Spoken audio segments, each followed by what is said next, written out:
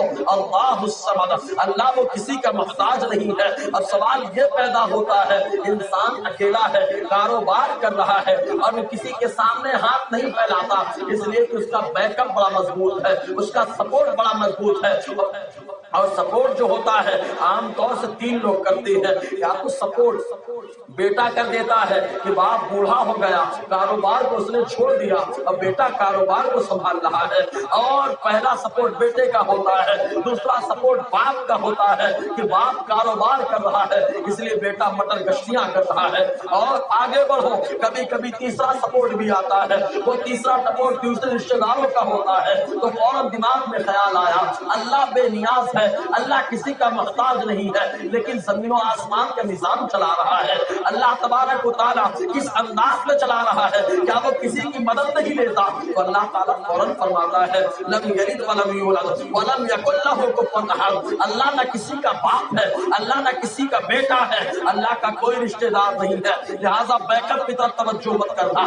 اللہ تبارک و تعالیٰ کا معاملہ تو ایسا ہے وَإِذَا قَضَىٰ أَمْرًا فَيَقُولُ لَهُ كُن فَيَكُونُ، اللہ تبارک و تعالیٰ جب کسی معاملے کا فیصلہ فرماتا ہے تو خالی فرماتا ہے ہو جا، وہ چیز ہو جاتی ہے، کہ اللہ تبارک و تعالیٰ کی قدرت ہے۔ اب یہیں پہ ایک بات اور بتاتا چلوں، یاد رکھیں پچھلی جو قومیں گزری ہیں ان قوموں میں یہودیوں کا بڑا عجیب و غریب عقیدہ رہا، نصرانیوں کا بڑا عجیب و غریب عقیدہ رہا، اور عرب کے اندر ایک قبیلہ تھا، اس قبیلے کا نام قبیلہ بنو خزاعہ تھا، اس کا بھی بڑا عجیب و غریب عقیدہ تھا۔ یہودیوں کا عقیدہ یہ تھا حضرت عزیر علیہ السلام معاذ اللہ ثم معاذ اللہ نقل کفر کفر نہ باشد، چنانچہ ان لوگوں نے حضرت عزیر علیہ السلام کو جو ہے اللہ کا بیٹا مانا ہے معاذ اللہ، اور حضرت عیسیٰ علیہ السلام کو جو ہے نصرانیوں نے اللہ کا بیٹا مانا معاذ اللہ۔ اور آگے بڑھے قبیلہ بنو خزاعہ جو عربی قبیلہ ہے، عرب کا رہنے والا ہے، ان لوگوں نے شرارت کی اور یہ کہا آدمی کی جو بچیاں ہوتی ہیں وہ بچیاں پردے میں رہا کرتی ہیں، تو اللہ تبارک و تعالیٰ کے جو فرشتے ہیں وہ دکھائی نہیں دیتے ہیں، وہ پردے میں رہتے ہیں، تو کیا فرشتے اللہ کی بیٹیاں ہیں؟ ان لوگوں نے بیٹیاں کہنا شروع کر دیا۔ اللہ تعالیٰ فرماتا ہے تم لوگ یہ سمجھتے ہو کہ تمہارے بیٹے ہیں اور اللہ کے لیے بیٹیاں ہیں، دل کا ادھر قسمت غیظہ، یہ ایسا بٹوارا ہے جو رب کو پسند نہیں ہے۔ بہرکیف اللہ تبارک و تعالیٰ نے ان قبیلوں کا رد فرمایا ہے، اللہ تعالیٰ نے بتا دیا لم یلد ولم یولد ولم یکن لہ کفوا احد، اللہ وہ ہے جس کا نہ کوئی بیٹا ہے، اللہ وہ ہے جس کا نہ کوئی باپ ہے، اللہ وہ ہے جس کا نہ کوئی رشتہ دار ہے۔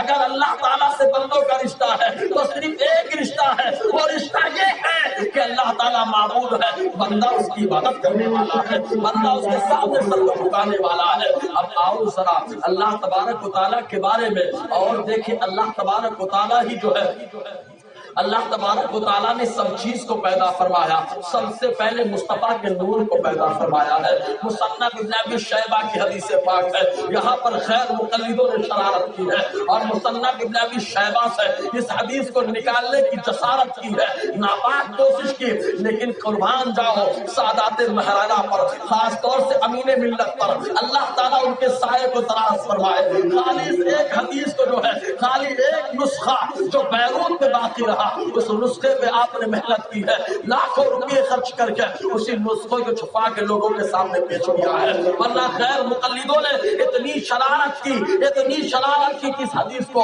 حدیث نور کہا جاتا ہے۔ ان لوگوں نے اس حدیث کو مصنف ابن ابی شیبہ سے نکال ڈالا تھا۔ یاد رکھو یہ مصنف ابن ابی شیبہ ہے، حضرت جابر بن عبداللہ رضی اللہ تعالیٰ بیان فرماتے ہیں کہ سب سے پہلے اللہ تعالیٰ نے اپنے نبی کے نور کو پیدا فرمایا۔ اب میں آپ کے ذہن کی جو ہے خالی توجہ چاہتا ہوں، یاد رکھو جب نبی کا نور پیدا ہوا نہ زمین ہے نہ آسمان ہے نہ کوئی جگہ ہے نہ کوئی مکان ہے، اور جو کوئی چیز نہ ہو اسی کو لامکا کہتے ہیں، اسی کو کوئی جگہ نہیں ہے یہ کہا جاتا ہے۔ اب اندازہ لگاؤ نہ آسمان ہے نہ زمین ہے نہ جگہ ہے نہ مکان ہے، تو معلوم یہ ہوا جو کوئی چیز نہیں ہے اس کو لامکا کہا جاتا ہے۔ اب اللہ تعالیٰ نے سب سے پہلے جب نبی کے نور کو پیدا فرمایا تو جہاں پر رکھا ہے اسی مقام کو لامکا کہا جاتا ہے۔ میرا نبی معراج کی رات اسی مقام پر گیا تھا، اسی لیے کہا جاتا ہے میرا نبی لامکا گیا ہے۔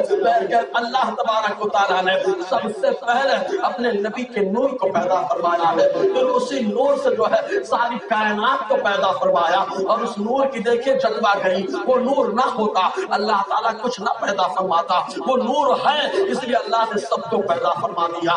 اور آگے بڑھو، اللہ تبارک و تعالیٰ نے اسی نور کے صدقے سب چیز کو بنایا ہے۔ اس پر خالی ایک حدیث پیش کروں اور حدیث کے ساتھ ساتھ ان لوگوں کا رد بھی کرتا چلو، اور یاد رکھنا غیروں کا رد کرنا یہ اللہ کی سنت ہے۔ اللہ تعالیٰ نے سورہ اخلاص کے اندر جو ہے غیروں کا رد فرمایا ہے، یہودیوں کا رد فرمایا ہے، اللہ تعالیٰ نے نصرانیوں کا رد فرمایا ہے، قبیلہ بنو خزاعہ کا رد فرمایا ہے، کیونکہ ان لوگوں کا عقیدہ یہی رہا اللہ کے بیٹے ہیں اللہ کی بیٹی ہے، تو اللہ تعالیٰ نے بتایا ارے اللہ کا کوئی باپ نہیں ہے، اللہ کا کوئی بیٹا بھی نہیں ہے، لہذا اللہ نے رد فرما دیا ہے، اسی کو تو رد کہا جاتا ہے۔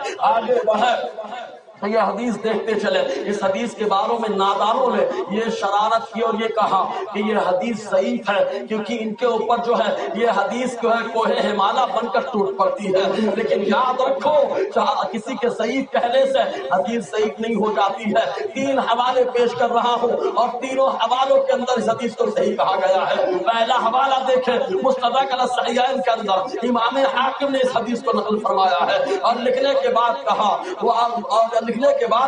علی شرط البخاری ولم یخرجھا، فرماتے ہیں کہ یہ بخاری کی شرط پر ہے لیکن امام بخاری اور امام مسلم نے نہیں لکھا ہے۔ اور اسی طریقے سے معجم صغیر کے اندر بھی یہ حدیث ہے، وہاں پر بھی اس حدیث کو صحیح کہا گیا ہے۔ الموعظ اللدنیہ کے اندر بھی ہے، وہاں پر بھی جو علامہ قسطلانی نے اس حدیث کو صحیح کہا ہے، لیکن نادان کہتے ہیں ضعیف ہے۔ اس کی وجہ یہ ہے کہ ان کو مغالطہ ہو گیا۔ مغالطہ یہ ہوا آدم علیہ السلام کو اللہ تبارک و تعالیٰ نے جنت میں پیدا فرمایا اور ارشاد فرمایا آدم کھاؤ جہاں سے چاہو وہ کھاؤ ولا تقربا هذه الشجرہ، لیکن اس درخت کے پاس مت جانا۔ جیسے باپ اپنے بیٹے سے کہتا ہے بیٹا جو چاہو کھاؤ لیکن چوک پر مت جانا۔ اب آدمی چوک پر نہیں جاتا ہے، سرکل پہ نہیں جا رہا ہے، اور وہاں سے اگر چاہے تو کھانا منگا کے کھا رہا ہے۔ اس کو یہ نہیں معلوم تھا کہ چوک کے تمام سامان سے روکا گیا ہے، خالی چوک پر جانے سے نہیں روکا گیا۔ آدم علیہ السلام سے فرمایا گیا درخت کے پاس مت جانا، آدم علیہ السلام نے یہ تصور کیا پاس جانے سے منع کیا گیا ہے، کھانے سے نہیں منع کیا گیا۔ آدم علیہ السلام نے منگایا اور اس سے تناول فرمایا، اور تناول فرماتے ہی بدن پہ جو ناخون کے کپڑے تھے وہ ناخون کے کپڑے نکل گئے، بدن پہ جو ناخون کے کپڑے تھے وہ نکل گئے۔ یاد رکھو یہ قرآن کا جملہ بول رہا ہوں، قرآن کا مفہوم بول رہا ہوں، لوگوں میں مشہور یہ ہے آدم علیہ السلام نے درخت سے جب کھایا تو درخت کھانے کے بعد جو ہے معاملہ ہو گیا، اب معاملہ سمجھ غلاظت کا معاملہ ہو گیا۔ یاد رکھو قرآن یہ کہتا ہے بدن سے پر جو ہے کپڑے اتر گئے تھے، اور جب کپڑے اترے تو اللہ تبارک و تعالیٰ نے حکم دیا تمام درختوں کے پاس آدم علیہ السلام گئے، کسی درخت نے اپنے پتے کو پیش نہیں کیا تھا، لیکن جیسے ہی انجیر کے پاس پہنچے ہیں، جیسے ہی جا کے کھڑے ہوئے انجیر قدموں میں گر گیا، اپنے پتوں کو آپ کی بارگاہ میں پیش کر دیا۔ رب کو یہ ادا اتنی پسند آئی کہ اللہ تعالیٰ قرآن میں فرماتا ہے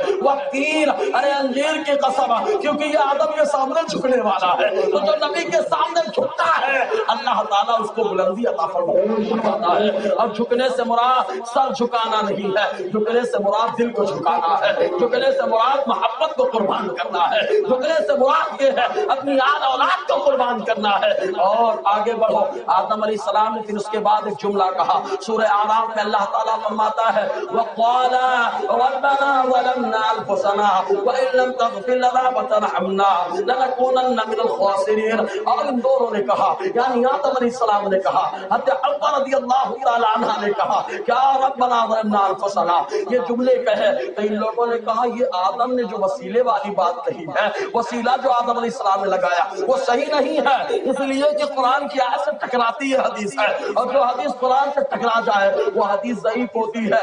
میں کہتا ہوں جناب والا تم لوگوں نے قرآن پڑھا ہی کیا ہے؟ اس آیت کریمہ کو جو حافظ ہے وہ سن لے، سورہ اعراف میں اللہ نے یہ فرمایا، اس کے بعد اللہ تعالیٰ فرماتا ہے فَقُلْنَا اهْبِطُوا مِنْهَا، اللہ تعالیٰ فرماتا ہے تو ہم نے کہا، فَتَعْقِیبیہ ہے، علماء فوراً سمجھ جائیں گے، اللہ تعالیٰ نے فرمایا تو ہم نے کہا اے آدم اپنی ذریت کے ساتھ زمین پر اتر جاؤ۔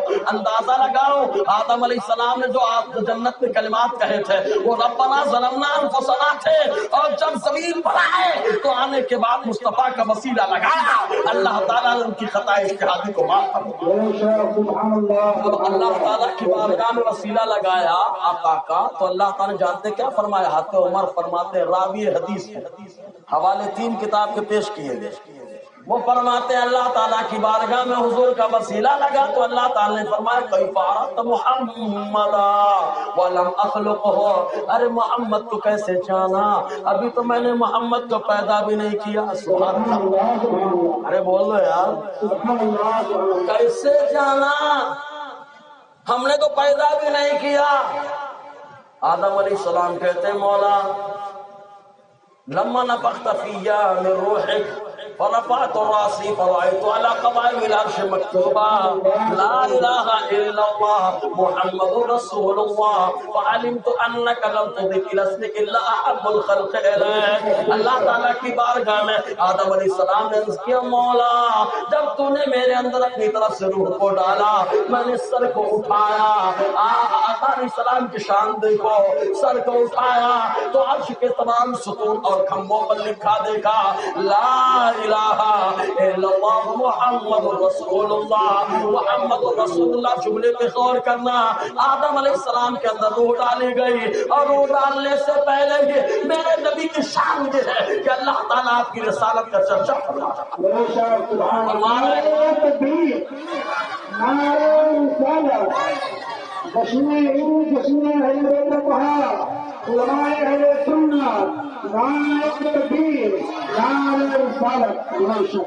میری بات سمجھ میں آ رہی ہے یار؟ اگر آ رہی تو ایک بار دیوانوں کی طرح بول دو یار۔ اچھا دیوانہ ایسے بولتا ہے، دیوانہ بولتا ہے محلے کے لوگ جمع ہو جاتے، ایک بار بول دے۔ کتنے اتھر پتھر یہ سب درخت سب محشر کے دن گواہی دیں گے مولا یہ تیرے نبی کے دیوانے تھے، اور جہاں نبی کا ذکر ہوتا تھا تیری تسبیح اور پاکی بولا کرتے تھے، سب گواہی دیں گے روز محشر، سب بولیں گے اتھر پتھر سب بولیں گے۔ تو اللہ تعالیٰ نے فرمایا آدم کیسے جانا، ابھی تو میں نے ان کو پیدا بھی نہیں کیا۔ آدم نے کہا مولا جب تو نے روح کو ڈالا سر کو اٹھایا تو عرش کے کھمبوں پر لکھا دیکھا لا الہ الا اللہ محمد رسول اللہ، تو مجھے یقین ہو گیا کہ جس کو تو نے اپنے نام کے ساتھ ملایا ہے، جس کو تو نے اپنے نام کے ساتھ ملایا ہے، جملے پہ غور کرنا، جس کو تو نے اپنے نام کے ساتھ ملایا ہے، جس کو تو نے اپنے نام کے ساتھ ملایا ہے، مجھے یقین ہو گیا کہ ساری مخلوق میں تجھے سب سے زیادہ پیارا ہے، سب سے زیادہ محبوب ہے، اس لیے تو بریلی کا تاجدار عشق و محبت کے جذبات کا اظہار کرتا ہے اور کہتا ہے میں تو مالک ہی کہوں گا کہ وہ مالک کے حبیب یعنی محبوب و محب میں نہیں میرا۔ اللہ بے شک آدم علیہ السلام سے اللہ تعالیٰ نے فرمایا صدقتا یا آدم، اے آدم تم نے سچ کہا، لولا لما خلقتک یا آدم، اگر وہ نہ ہوتے میں تمہیں پیدا نہ کرتا۔ معلوم یہ ہوا انسان مصطفیٰ کا شکر کرے کہ اس کی پیدائش ہو رہی ہے تو نور مصطفیٰ کے صدقے ہو رہی ہے، میرے نبی کے وسیلے سے ہو رہی ہے۔ اسی لیے تو اعلیٰ حضرت فرماتے ہیں ہوتے کہاں خلیل و بنا کعبہ ملا، ارے لولاک والی صاحبی سب دے دے گا۔ بے شک سبحان اللہ اللہ تعالیٰ نے اپنے نبی کے نور کو پیدا فرمایا، آسمان اور زمین کو پیدا فرمایا، ہر چیز کو پیدا فرمایا۔ وہ پروردگار ہر چیز کو اس نے پیدا فرمایا، اور وہی پروردگار ہے جو جس سے چاہتا ہے اسے عزت دیتا ہے اور جس سے چاہتا ہے ذلیل کر دیتا ہے۔ اسی لیے اللہ تعالیٰ نے اپنے محبوب کی عزت اتنی بڑھائی، اتنا مقام بلند فرمایا کہ مستدرک علی الصحیحین کی حدیث پاک میں آیا، حضرت عبداللہ ابن عباس رضی اللہ تعالیٰ عنہما بیان فرماتے ہیں کہ جب آدم علیہ السلام زمین پر آئے، آنے کے بعد زمین پر ان کو وحشت محسوس ہوئے، اس لیے کہ آدم علیہ السلام کی آمد دنیا میں پہلی بار ہو رہی ہے، پہلا انسان دنیا میں آ رہا ہے۔ یاد رکھو پہلا قدم جہاں پڑ رہا ہے یہ وہ پہلا قدم وہی ہے جس کو ہندوستان کہا جاتا ہے، ہندوستان پر قدم رکھا ہے۔ اور یہی اور آگے بڑھتے چلو، درر منصور کے اندر علامہ جلال الدین سیوطی علیہ الرحمہ نے کئی حدیث پاک نقل فرمائی ہے۔ آج لوگ شجر کاری کر رہے ہیں لیکن اللہ تعالیٰ نے شجر کاری کی انداز میں کی ہے، درختوں کو کیسے لگوایا ہے معلوم ہے، درر منصور کے اندر ہے۔ آدم علیہ السلام جب ہندوستان سے حج کرنے کے لیے مکہ کی طرف چلے تھے تو جو قدم اٹھایا تھا اور جہاں پر قدم رکھا اللہ تعالیٰ نے وہاں پر باغات اور آبادیوں کو پیدا فرمایا، اور جو فاصلہ ہو گیا وہاں پر جنگل اور ویران کو رکھا ہے، ویرانے کو رکھا ہے۔ یہ آدم علیہ السلام کے قدموں کی برکت ہے جو آبادیاں نظر آ رہی ہیں، آدم علیہ السلام کے قدموں کی برکت ہے جو درخت لہلہا رہے ہیں۔ اور یاد رکھو آدم علیہ السلام آئے وحشت محسوس ہوئی، رب کی بارگاہ میں عرض کیا مولا وحشت محسوس ہو رہی ہے۔ اللہ تبارک و تعالیٰ نے بلبل سدرہ حضرت جبرائیل علیہ السلام کی سے ارشاد فرمایا، اے جبرائیل جاؤ زمین پر جاؤ، میرے آدم کو وحشت محسوس ہو رہی ہے، میرے خلیفہ کو وحشت محسوس ہو رہی ہے۔ آخر وحشت کیوں ہو رہی تھی؟ اس کی وجہ یہ ہے کہ آدم علیہ السلام جنت میں تھے، جنت میں فرشتے ہر وقت اللہ کی پاکی بول رہے ہیں، سبحان اللہ کے کلمات بول رہے ہیں، الحمدللہ کے کلمات بول رہے ہیں۔ اور ایک بات اور یاد رکھو جس انداز میں انسان سانس لینا نہیں چھوڑتا ہے، اگر وہ سو رہا ہے تو سانس لے رہا ہے، کھا رہا ہے تو سانس لے رہا ہے، جو بھی کام چاہتا ہے وہ کر رہا ہے، لیکن سانس نہیں چھوڑتا ہے۔ اگر سانس بند کر دے گا تو اس کا نظام بند ہو جائے گا، اس کا معاملہ ختم ہو جائے گا، یہ آدمی مر جائے گا۔ اسی انداز میں اللہ تبارک و تعالیٰ نے فرشتوں کے لیے تسبیح کا معاملہ رکھا ہے، اللہ کی پاکی کا معاملہ رکھا ہے، کچھ بھی کرے وہ اللہ کی پاکی بولتے رہتے ہیں، اللہ کی پاکی زور زور سے بولتے رہتے ہیں۔ میں کہ جنت کے اندر بہت کلمات سنتے رہے لیکن زمین پر آئے تو وحشت محسوس ہوئی۔ ارے جناب آج اگر کوئی ہندوستان میں رہ رہا ہے تو آج ہمارے کلمات اذان کی وجہ سے رہ رہا ہے، ورنہ ہندوستان میں رہنا تو بھر ہو جائے۔ آدم علیہ السلام آ گئے، زمین پر قدم رکھا، وحشت محسوس ہوئی۔ اللہ تعالیٰ نے حکم دیا اے جبرائیل جاؤ۔ حضرت جبرائیل علیہ السلام آئے اور آنے کے بعد کلمات کہہ رہے ہیں، اللہ اکبر اللہ اکبر اللہ اکبر اللہ اکبر، اشہد ان لا الہ الا اللہ، اشہد ان لا الہ الا اللہ، اشہد ان محمد رسول اللہ، اشہد ان محمد رسول اللہ۔ انہی کلمات کو کہا ہے، فوراً حضرت آدم علیہ السلام نے سوال کر دیا ما محمد، یہ محمد کون ہے؟ حضرت جبرائیل نے کہا یہ آپ کے بیٹے ہیں جو سب سے آخری نبی ہوئے۔ سبحان اللہ سبحان اللہ۔ تو فوراً وحشت محسوس ہو گئی، وحشت جو ہے دور ہو گئی، کافور ہو گئی۔ معلوم یہ ہوا اگر اذان کہی جاتی ہے اور اذان میں اللہ کا ذکر ہوتا ہے، مصطفیٰ کا تذکرہ ہوتا ہے، اسی ذکر کی برکت سے انسان کی گھبراہٹ دنیا سے ختم ہو رہی ہے۔ اگر انسان دنیا میں رہتا ہے اور دنیا میں خاص طور سے اگر ہندوستان میں امن و سلامتی ہے، اس کی وجہ یہ ہے کہ اللہ تبارک و تعالیٰ نے اذان کے کلمات سب سے پہلے ہندوستان میں کہلوائے ہیں۔ وہ جب صغیر کی حدیث پاک ہے، حضرت انس بن مالک رضی اللہ تعالیٰ عنہ یہ بیان بیان فرماتے ہیں کہ میرے نبی صلی اللہ علیہ وسلم نے فرمایا جس بستی میں سویرے اذان کہہ دو وہاں شام تک، اور جس بستی میں شام کو کہہ دو سویرے تک، اللہ تعالیٰ اس بستی سے عذاب کو اٹھا لیتا ہے۔ اب ہندوستان کیوں گہوارہ امن و محبت بنا ہوا ہے؟ اسی لیے تو ڈاکٹر صاحب کہتے ہیں سارے جہاں سے اچھا ہندوستان ہمارا، ہم بلبلے ہیں اس کی یہ گلشن۔ اللہ تبارک و تعالیٰ نے ہر چیز کو پیدا فرمایا، جس کو چاہا اس نے بلندی عطا فرمائی، محبوب کو اتنی بلندی عطا فرمائے، اتنی بلندی عطا فرمائے کہ مستدرک علی الصحیحین کی حدیث پاک حضرت عبداللہ ابن عباس رضی اللہ تعالیٰ عنہما بیان فرماتے ہیں کہ آقا علیہ السلام کی بارگاہ میں حضرت جبرائیل آیا اور آنے کے بعد عرض کیا اللہ کے نبی صلی اللہ علیہ وسلم اللہ تعالیٰ نے آپ کے لیے آپ کے ذکر کو بلند فرما دیا۔ آقا علیہ السلام مسکرانے لگے اور مسکراتے ارشاد فرمایا کیسے؟ اور سوال کا مطلب کوئی یہ نہ سمجھے کہ میرے نبی کو معلوم نہیں ہے، ارے سوال تو اللہ بھی قرآن میں کر رہا ہے۔ اللہ تعالیٰ پوچھ رہا ہے وَمَا تِلْكَ بِيَمِينِكَ يَا موسیٰ، اے موسیٰ تمہارے داہنے ہاتھ میں کیا ہے؟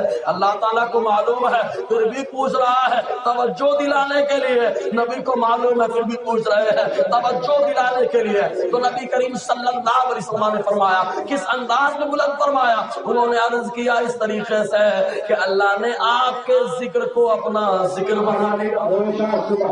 معلوم یہ ہوا کہ نبی کا ذکر کرو خدا کا ذکر ہوتا رہے گا۔ اتنا بلند فرمایا، کسی کو عزت دیتا ہے کسی کو ذلت دیتا ہے، وَتُعِزُّ مَن تَشَاءُ وَتُذِلُّ مَن تَشَاءُ، عزت و ذلت سب اس کے ہاتھ میں ہے، اور اللہ تبارک و تعالیٰ ہی ہے جس سے چاہتا ہے موت کی نیند سلا دیتا ہے اور جسے چاہتا ہے اسے زندہ فرماتا ہے۔ اس پہ دو چار عقیدے کی بات بھی پیش کر دوں مثال کے طور پر، اللہ تعالیٰ جس سے چاہتا ہے اسے زندہ فرما دیتا ہے، جسے چاہتا ہے اللہ تبارک و تعالیٰ اس سے موت کی آغوش میں سلا دیتا ہے۔ اس کی مثال پہلے آپ سنو، انسان کہتا ہے جو مر گیا وہ سنتا نہیں ہے، ارے میں کہتا ہوں بولنے والی زبان خراب ہے، بولنے والی زبان خراب ہے، ورنہ قرآن کے اندر سورہ بقرہ 3 پارہ حضرت ابراہیم علیہ السلام کا گزر ہوا، سمندر کے کنارے سے دیکھا ایک لاش پڑی ہے، اور وہ لاش میں جب پانی چڑھتا ہے تو جو ہے مچھلیاں آتی ہیں گوشت کے کھاتی ہے، اور پانی اتر جاتا ہے تو پرندے آتے ہیں اور آنے کے بعد نوچ کر گوشت کھا رہے ہیں۔ حضرت ابراہیم علیہ السلام نے رب کی بارگاہ میں عرض کیا ربی ارنی کیف تحیی الموتیٰ، اے میرے پروردگار مجھے دکھا دے تو کیسے مردوں کو زندہ فرمائے گا۔ اللہ تعالیٰ نے فرمایا اولم تؤمن، اے میرے ابراہیم کیا تمہارا ایمان نہیں ہے اس پر؟ حضرت ابراہیم کہتے مولا بلا کیوں نہیں، ایمان تو ہے لیکن یہ دل بے چین ہے، یہ دل بے چین ہے، وَلَكِنْ لِيَطْمَئِنَّ قَلْبِي، لیکن میں یہ چاہتا ہوں میرے دل کو سکون مل جائے۔ اللہ تعالیٰ نے فرمایا دل کو سکون دلانا ہے تو ٹھیک ہے، فَخُذْ أَرْبَعَةً مِّنَ الطَّيْرِ، 4 پرندوں کو پکڑ لو۔ آپ نے 4 پرندوں کو پکڑا ہے، اور پکڑنے کے بعد رب نے حکم دیا ان کو اپنے پاس رکھو، اور رکھنے کے بعد ذبح کرو۔ حضرت ابراہیم علیہ السلام نے ذبح کیا، ذبح کرنے کے بعد کھال ادھیڑ دی، کھال ادھیڑا، ان کے سروں کو اپنے پاس رکھا، گوشت کو قیمہ کر دیا۔ آپریشن کا ذہن یہی سے مل گیا کہ اگر ضرورت پڑ جائے اور دل انسان کا بے چین ہو، دل انسان کا بیمار ہو جائے یا انسان کا بدن بیمار ہو جائے تو ضرورتاً آپریشن کرنا بھی قرآنی حکم ہے۔ حضرت ابراہیم علیہ السلام نے ذبح کیا، گوشت کو قیمے کر دیا اور آپس میں ملا دیا، اور ملانے کے بعد اللہ کا حکم ہوا ثم اجعل على كل جبل منهن جزءا، اللہ تعالیٰ فرماتا ہے ان میں سے ہر ایک تھوڑا گوشت جو ہے الگ الگ پہاڑیوں پر رکھ دو، الگ الگ پہاڑی پر۔ حضرت ابراہیم علیہ السلام نے گوشت کو رکھا ہے، اس کے بعد اللہ تعالیٰ فرما رہا ہے، اللہ تعالیٰ کیا فرماتا ہے، کوئی خاموش نہیں رہنا چاہیے۔ اللہ تعالیٰ نے الگ الگ گوشت رکھوایا، اور گوشت رکھوانے کے بعد یہ سب مردہ ہو چکے ہیں، یہ پرندے مر چکے ہیں، اندازہ لگاؤ مرا ہوا پرندہ ہے، اس کا گوشت آپس میں مل گیا ہے، لیکن اللہ تعالیٰ فرماتا ہے ثم ادعوهن يأتينك سعيا، اے میرے ابراہیم بلاؤ، تم بلاؤ کہ یہ پرندے دوڑتے ہوئے تمہارے پاس آ جائیں گے۔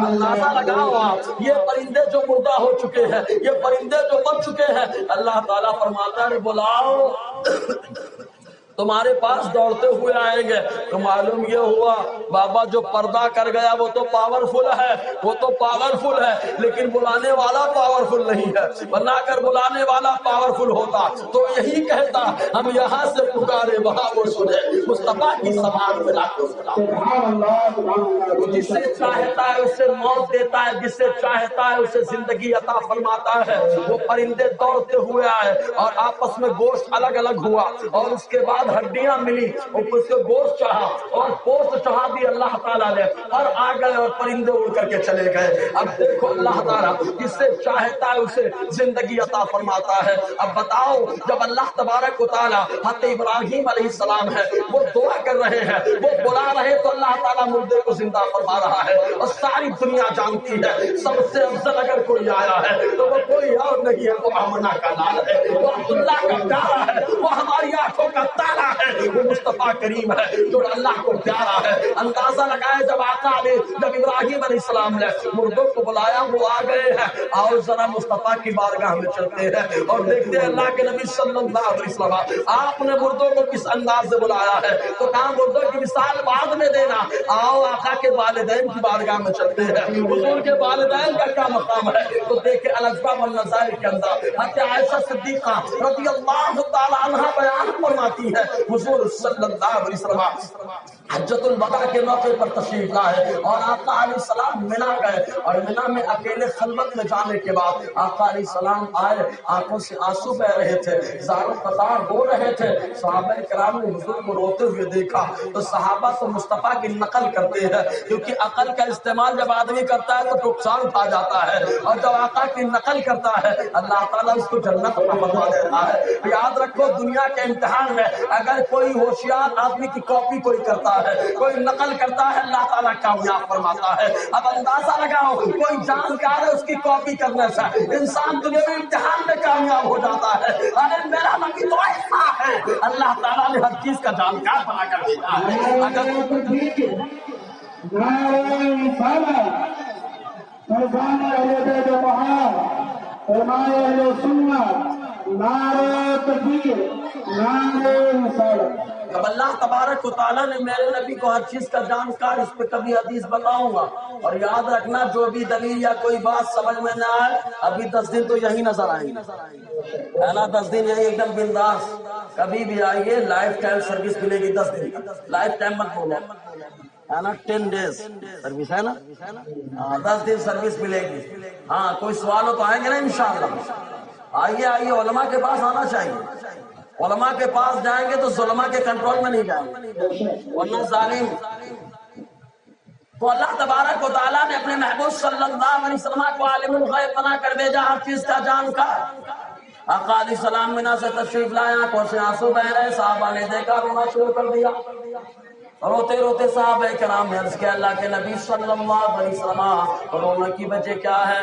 آقا نے فرمایا رونے کی وجہ یہ ہے ابھی میں اپنے والدین کی قبر انور پہ گیا، ابھی والدین کی قبر انور پر گیا، میں نے دعا کی اللہ تعالیٰ نے ان کو قبر سے باہر نکالا، انہوں نے میرا کلمہ پڑھا اور اس کے بعد پھر قبر انور کے اندر تشریف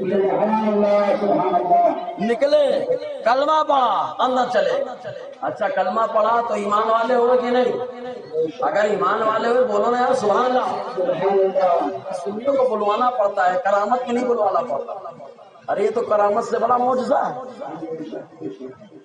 آقا علیہ السلام کا کلمہ پڑھا، کلمہ پڑھ لیا، ایمان کی حالت آ گئی. اور صحابی جب حضور سے ایمان کی حالت میں ملاقات ہو جائے تو اسے صحابی کہتے ہیں.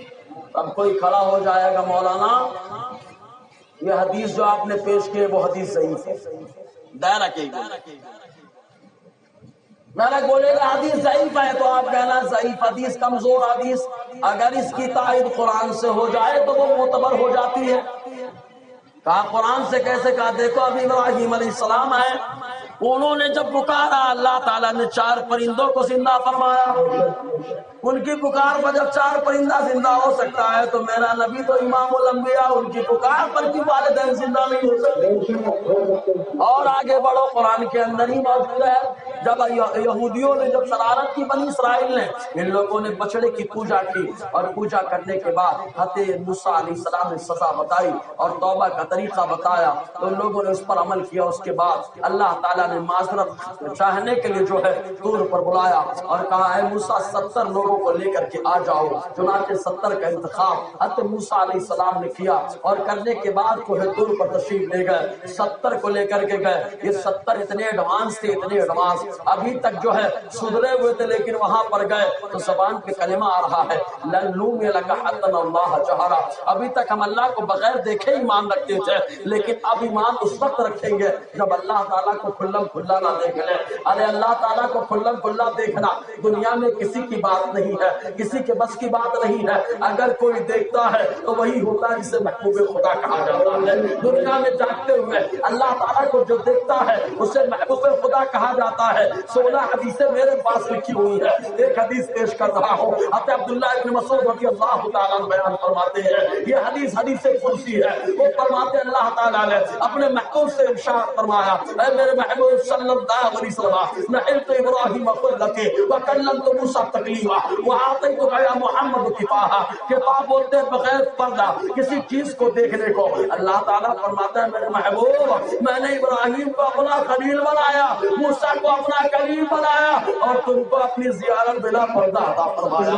اللہ تعالیٰ خود فرما رہا ہے. محبوب نے فرمایا میں نے دیکھا اور اللہ تعالیٰ نے فرمایا میں نے دکھا دیا. تو بریلی کے تاجدار نے کہا دیکھنے والا کہہ رہا ہے میں نے دیکھا ہے، دکھانے والا کہہ رہا ہے میں نے دکھایا ہے، تو میں تو یہی عقیدہ بناؤں گا اور یہی کہوں گا اور یہی بردستہ کہوں گا. اور کوئی غیب تھا تو مجھ سے نہا ہو بنا جب نہ خدا ہی چھپا تم دیکھو. 70 نے کہا لن نؤمن لک حتی نرى اللہ جہرا، ایمان نہیں لائیں گے جب تک کھلم کھلا اللہ کو نہ دیکھو.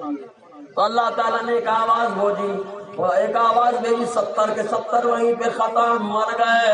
موسیٰ علیہ السلام کو کچھ نہیں ہوا. معلوم یہ ہوا جب خدا کا عذاب آتا ہے تو اچھے بچے رہتے ہیں اور کچے پھنسے رہتے ہیں.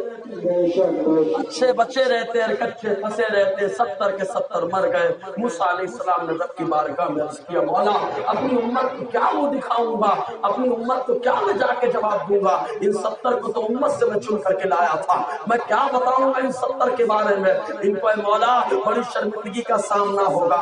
اللہ تعالیٰ فرماتا ہے ثم بعثناکم من بعد موتکم لعلکم تشکرون. اللہ تعالیٰ قرآن میں فرما رہا ہے اے موسیٰ تم کو رسوائی سے بچانا ہے، تم رسوا نہ ہو جاؤ. اس لیے موسیٰ سن لو ان 70 کو جو میں نے موت کی نیند سلایا ہے ثم بعثناکم من بعد موتکم، مرنے کے بعد ان کو دوبارہ تمہاری دعا پر زندہ کر رہا ہوں. موسیٰ علیہ السلام نے دعا کی ہے تو جب 70 زندہ ہو سکتے ہیں اندازہ لگاؤ موسیٰ علیہ السلام اپنی امت کے سامنے شرمندہ نہ ہو، اس لیے 70 زندہ ہو رہے ہیں.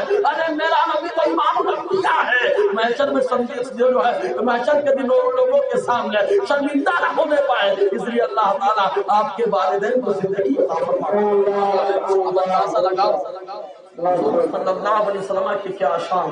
اللہ تعالیٰ جسے چاہتا ہے اسے عزت دیتا ہے اور جسے چاہتا ہے اللہ تبارک و تعالیٰ اسے ذلیل فرما دیتا ہے.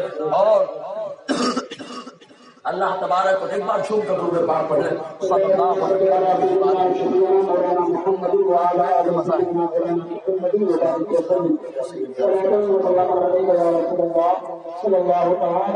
وسلم. میری بات سمجھ میں آ رہی ہے بھائی؟ اگر آ رہی ہے تو ایک بار دیوانوں کی طرح بولے یار.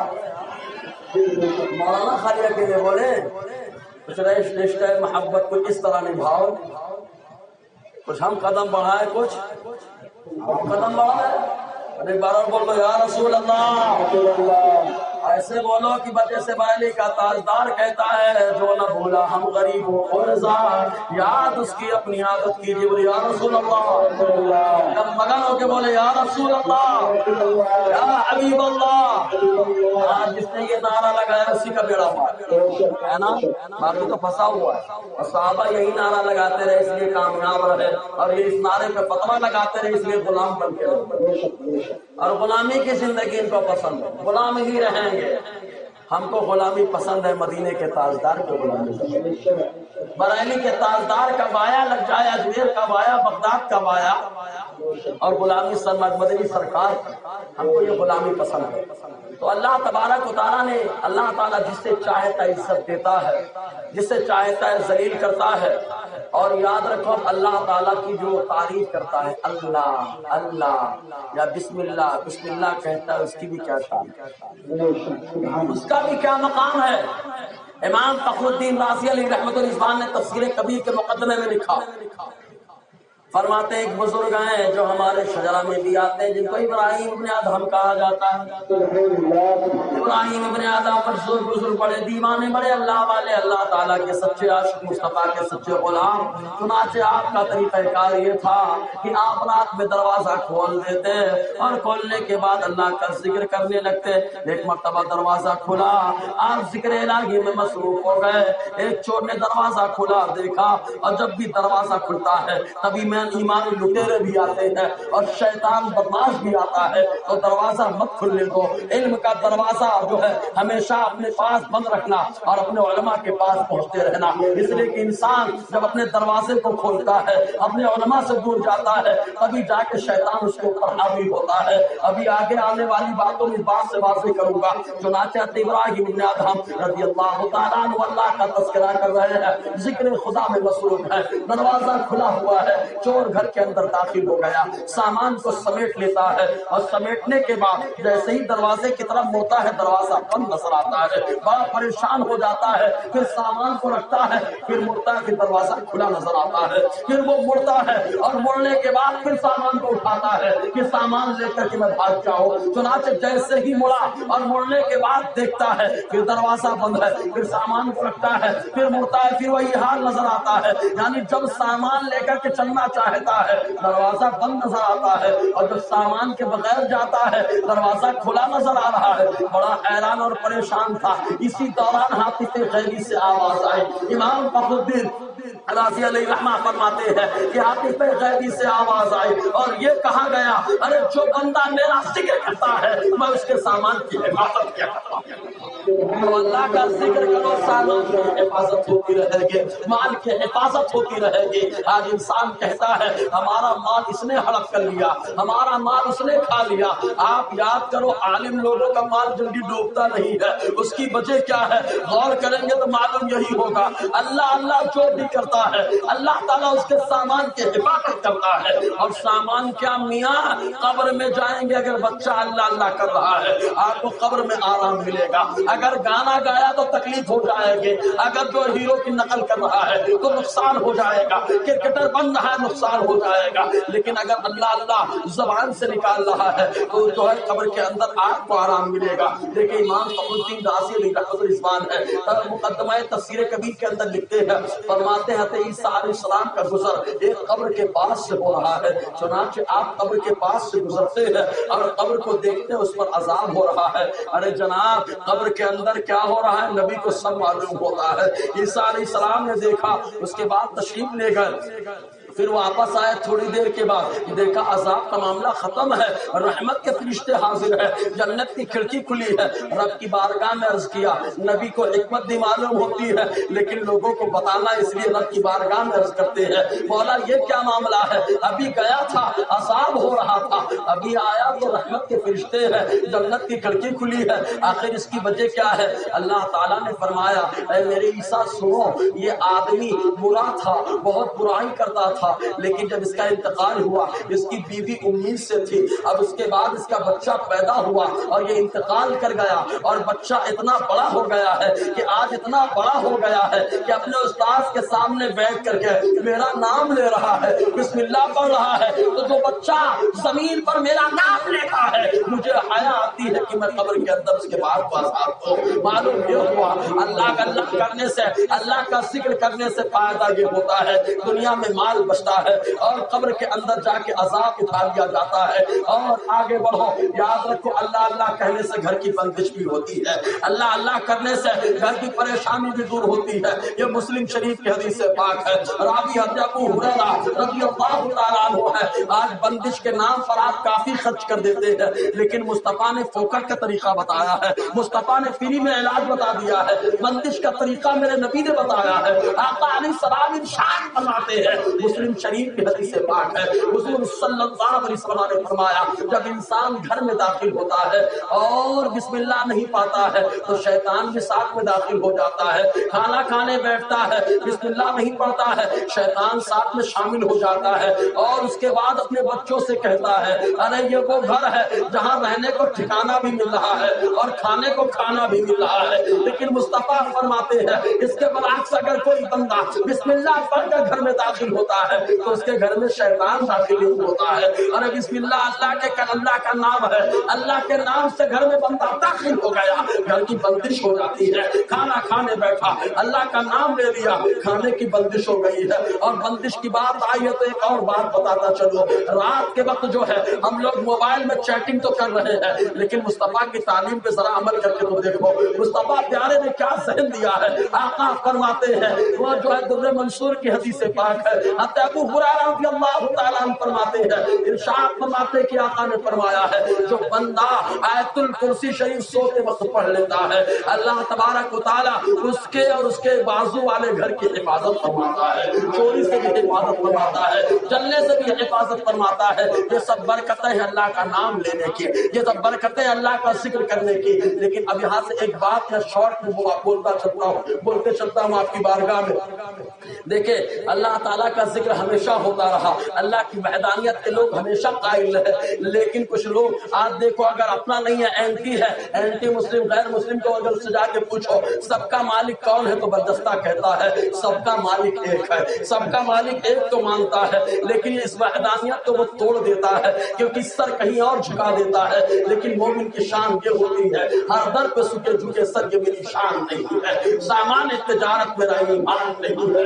لیکن یاد رکھو سب سے پہلے اللہ کے علاوہ آگ کی پوجا ہوئی ہے, اور وہ آگ کی پوجا کس انداز میں ہوئی ہے, آگ کی پرستش کس انداز میں ہوئی ہے. تفسیر روح البیان کے اندر علامہ اسماعیل حقی علیہ رحمۃ اللہ نے لکھا, وہ ارشاد فرماتے ہیں جب عقلیمہ کے بارے میں, عقلیمہ آدم علیہ السلام کی بیٹی ہے اور آپ کے دو بیٹے ہیں, ایک کا نام حابیل ہے ایک کا نام قابیل ہے. عقلیمہ سے رشتہ کرنے کے تعلق سے وہ آپس میں جھگڑ پڑے. یاد رکھو لڑکی کی وجہ سے بھائی بھائی میں جھگڑا ہوتا ہے, باپ بیٹے میں جھگڑا ہوتا ہے. تو یاد رکھو مصطفیٰ نے اسی لیے فرمایا ہے میں نے اپنی امت کے اوپر دنیا کے بعد سب سے زیادہ نقصان دہ اگر کوئی چیز دیکھی ہے تو وہ عورت کو دیکھا ہے. یہی عورت ہے جو جنتی بنا سکتی ہے, یہی عورت چاہے تو جہنمی بنا دے. اور یاد رکھو ایک عورت 4 مردوں کو پھنسا سکتی ہے اور ایک عورت 4 مردوں کو بچا سکتی ہے. کون کون 4 مرد ہیں؟ شوہر ہے, اس کا باپ ہے,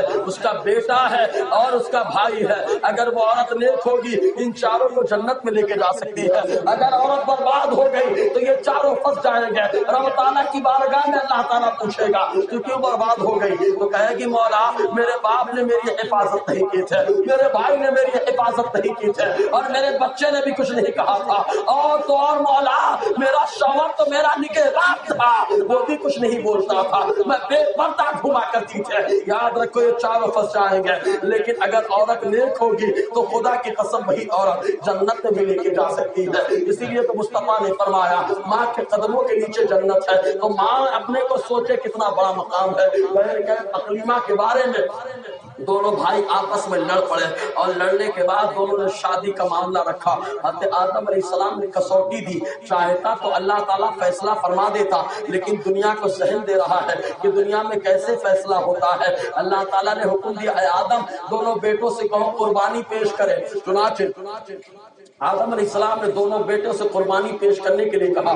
اور پچھلے حضور کی امت سے پہلے جتنی امتیں تھی قربانی کا معاملہ یہ ہوتا تھا, چاہے وہ گوشت ہو اور چاہے گوشت کے علاوہ کوئی اور سامان ہے سب کو اٹھا کر کے پہاڑ پر رکھنا پڑتا تھا۔ اگر قربانی مقبول ہوتی آسمان سے آگ آتی اور آنے کے بعد اس کو کھا جاتی، اور اگر قربانی مردود ہوتی آسمان سے آگ نہ آتی۔ اب دونوں بھائیوں کا جھگڑا ہوا، آدم علیہ السلام نے کہا قربانی پیش کرو، دونوں نے قربانی پیش کی۔ حابیل کی قربانی اللہ تعالیٰ نے قبول فرما لی، آگ آئی اور کھا کر کے چلی گئے، لیکن قابیل کی قربانی مردود ہو گئی۔ اب قابیل ٹینشن میں پھرنے لگا، اور جب بندہ ٹینشن میں ہوتا ہے، نبی سے جو دور ہوتا ہے، اللہ کے محبوب بندے سے دور ہوتا ہے، اور جو نبی کے فیصلے کو نہیں مانتا ہے، دیکھو جو نبی کے فیصلے کو نہیں مانتا ہے کہاں کہاں پریشان ہوتا ہے اور کہاں کہاں کی ٹھوکریں کھاتا ہے۔ اسی لیے تو کہنا پڑتا ہے لیکن تسبیح جو لگاتے ہیں ہر سو پھیرے، کتنے ملعون نظر آتے ہیں ان کے چہرے، اور کہہ گئے بریلی سے مجدد میرے، مٹ گئے مٹتے ہیں مٹ جائیں گے آقا تیرے،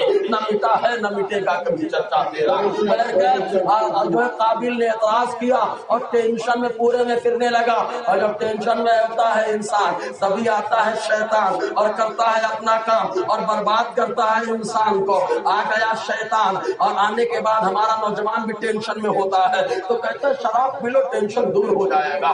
ارے بابا شراب پینے سے ٹینشن نہیں دور ہوتا ہے، کینسر کا ٹینشن بڑھ جاتا ہے، بیوی کا ٹینشن بڑھ جاتا ہے، بچوں کا ٹینشن بڑھ جاتا ہے۔ اگر شراب پینا ہے تو محبت رسول کی شراب پیو، اگر شراب پینا ہے اللہ تعالیٰ کے فرمان پر عمل کرنے کی شراب پیو، اگر شراب پینا ہے اولیاء کی محبت کا شراب پیو۔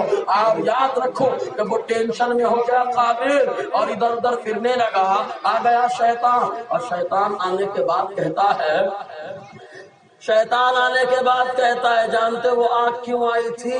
آگ آنے کی وجہ یہ تھی کہ حابیل آگ کی پوجا کرتا تھا، آگ کی پرستش کرتا تھا، اس لیے آگ آ گئی۔ تو پوجا نہیں کرتا ہے اس لیے آگ نہیں آئی۔ اب قابیل کا ایمان برباد ہو گیا، نبی سے جو ہو بیگانہ اسے دل سے جدا کر دے، پدر مادر برادر مالو تھا ان پر فدا کر دے۔ نبی سے بیگانہ ہو گیا تھا، نبی کا بیٹا پوجا کرنے لگا، برباد ہو گیا۔ اور آگ یاد رکھو، آگ اس انداز میں آگ کی پوجا شروع ہوئی، اور بخاری شریف کتاب التفسیر کی حدیث پاک، اور لوگ مجسمے بنا بنا کر کب پوجا کرنا شروع کیے ہیں تو بخاری شریف کتاب التفسیر کے اندر حضرت عبداللہ ابن عباس رضی اللہ تعالی عنہما سے مروی ہے، اور خود قرآن مقدس کے اندر پانچوں کا تذکرہ ملتا ہے۔ حضرت نوح علیہ السلام جن کا نام عبد الغفار ہے، اور کچھ لوگوں نے یشکر بتایا ہے، نوح تو آپ کا لقب ہے اس لیے کہ آپ اپنی قوم کے حالات پر بہت زیادہ رویا کرتے تھے، اس لیے آپ کو نوح کہا جاتا ہے۔ بہرکیف آج کے زمانے میں 5 لوگ تھے،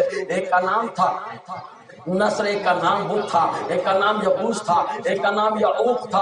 اس طریقے سے 5 لوگ تھے، بڑے اچھے مانے جاتے تھے ان کے درمیان۔ چنانچہ 5 مر گئے۔ جب ان کا انتقال ہو گیا، ان کے انتقال کرنے کے بعد لوگ ان کی محبت میں خوب رونے لگے۔ اور یاد رکھو شیطان 2 طریقے سے حملہ کرتا ہے، یا تو نفرت کے وقت حملہ کرتا ہے، اتنا حملہ کر دیتا ہے کہ خارجی بنا دیتا ہے، اور کبھی محبت کے نام پر حملہ کرتا ہے، اتنا حملہ کرتا ہے کہ رافضی بنا دیتا ہے۔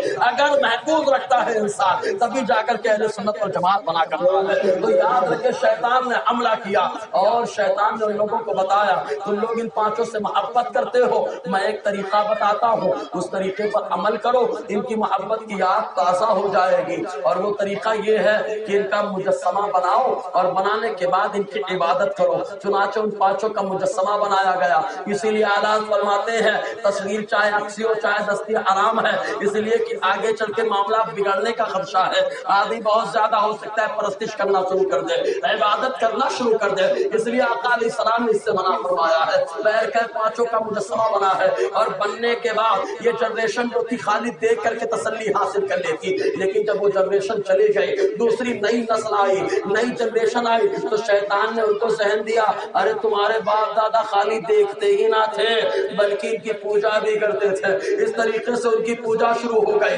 ایمان برباد ہو گیا۔ تو نفرت میں بھی ایمان برباد ہوتا ہے، محبت میں بھی ایمان برباد ہوتا ہے۔ اس لیے تاریخ ابن عساکر کی حدیث پاک ہے، مولائے کائنات باب العلم حضرت علی کرم اللہ وجہ الکریم بیان فرماتے ہیں کہ میرے نبی صلی اللہ علیہ وسلم نے مجھ سے فرمایا علی تمہاری مثال عیسیٰ علیہ السلام کی طرح ہے کہ عیسیٰ علیہ السلام کے بارے میں 2 قوم ہلاک اور برباد ہو گئی۔ یہودی کے لوگوں نے نبی نہیں مانا، وہ برباد ہو گئے نفرت کی وجہ سے، اور عیسائی اتنی محبت کر بیٹھے کہ یا تو اللہ کا کا بیٹا مان لیا تو اس طریقے سے محبت میں نقصان ہو گیا. تو آقا نے فرمایا علی تمہاری محبت جو ہے تمہارا معاملہ عیسیٰ کی طرح ہے, ان سے نفرت سے ایک قوم برباد ہوئی ہے, ایک محبت سے برباد ہوئی ہے. تو علی تم سے نفرت کرنے والی ایک قوم برباد ہوگی, اور وہ قوم تو ہوگی جس کو قارفی کہا جائے گا, اور تم سے محبت میں برباد ہو جائے گی, وہاں جسے راپسی کہا جائے گا, اور جو درمیان میں چلیں گے اسے ہی تو اہل سنت کہا جائے گا. اسی لیے اعلیٰ ارشاد فرماتے ہیں اہل سنت کا ہے بیڑا پار اصحاب الرضا, نجم ہے اور ناؤ ہے.